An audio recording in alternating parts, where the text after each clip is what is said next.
Okay, question 4 is where we start to get a little bit more serious.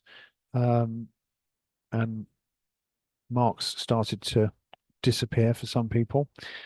So we've got a sector of a circle with a chord across it, which is splitting into a segment and a triangle. We're given some measurements, which are also on the diagram. So there's nothing really useful here. This is the key piece of information, that the ratio of the triangle to the segment ABC, that is this thing, right? We need to know what a segment is 3 to 1. And we have to show that again. Show that means it's pretty much similar to prove. We have to make sure that we've justified every step. So the ingredients here are the area of the triangle and the area of the segment. So we're going to need to work those out first. So we need to remember some formulae to do this. So the area of the triangle is the easy one. So the area of the triangle OAC is a half, the formula is a half AB sine C, which in this case is a half times 12 times 12 times sine theta. And that is 72 sine theta. So that's our triangle. Now, the segment, if you remember, is the sector take away the triangle. So the area of the segment ABC is the sector, which is a half r squared theta. It's supposed to be a theta, sorry, minus the triangle, which is again a half AB sine C, but again a half r squared sine theta.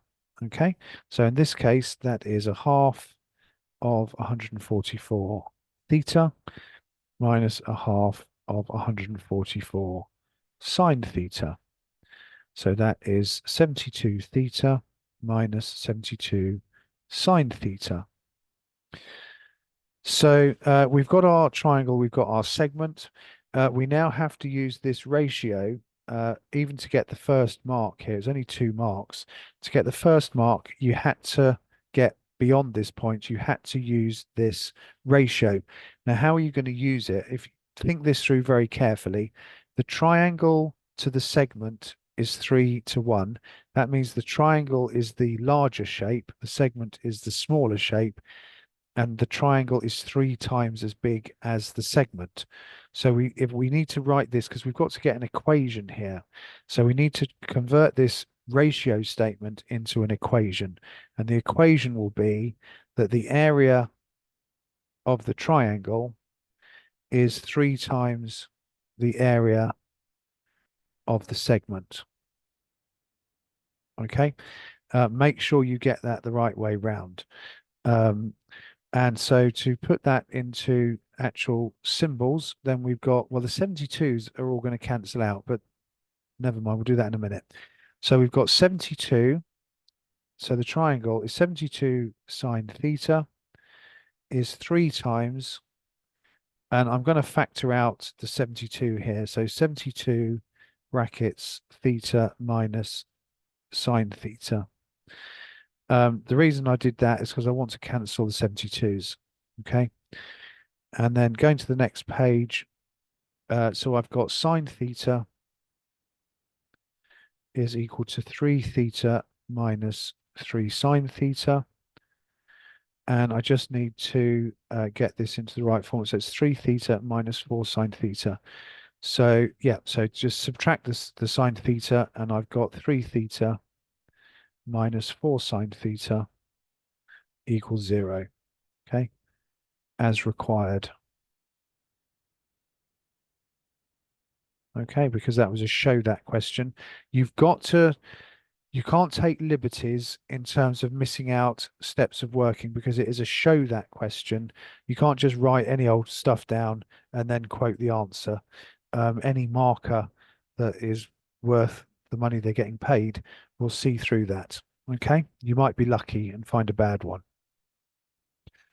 Okay, so the next section is to try and solve this equation, or at least approximately solve it, using Newton-Raphson, um, to find the values where this function of theta is equal to 0. Um, which um,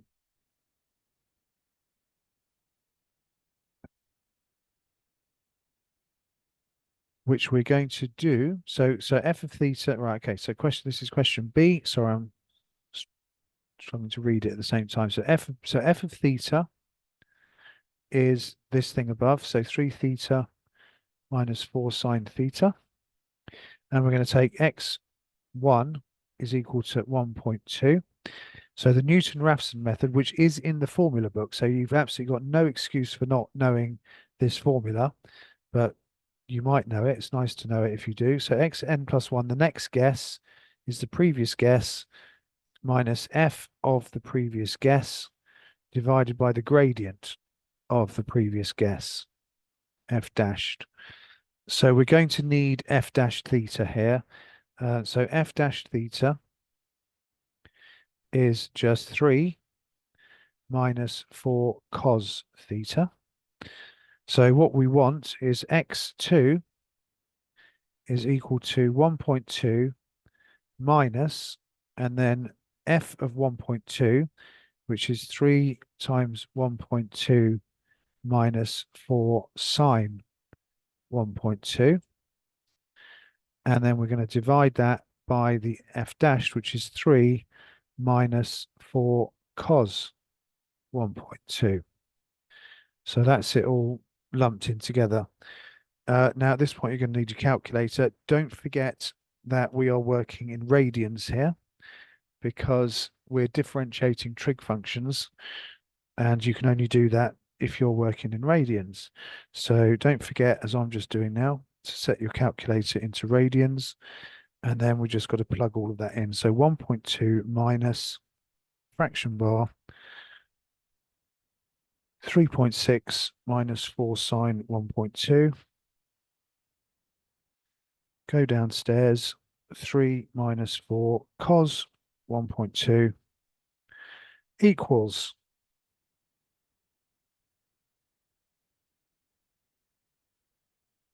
and I got an error because I didn't close the bracket on the sign. Okay, so this time I get 1.28.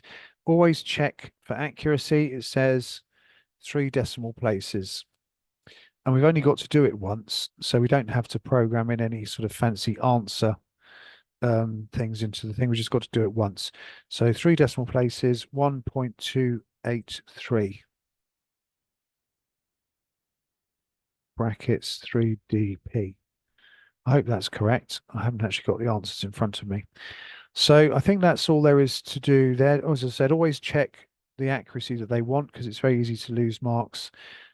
Recheck the question before you leave it. We've shown the identity in the first thing, and then we've solved that equation using Newton-Raphson, and we've given 3dp. So that is the end of question 2.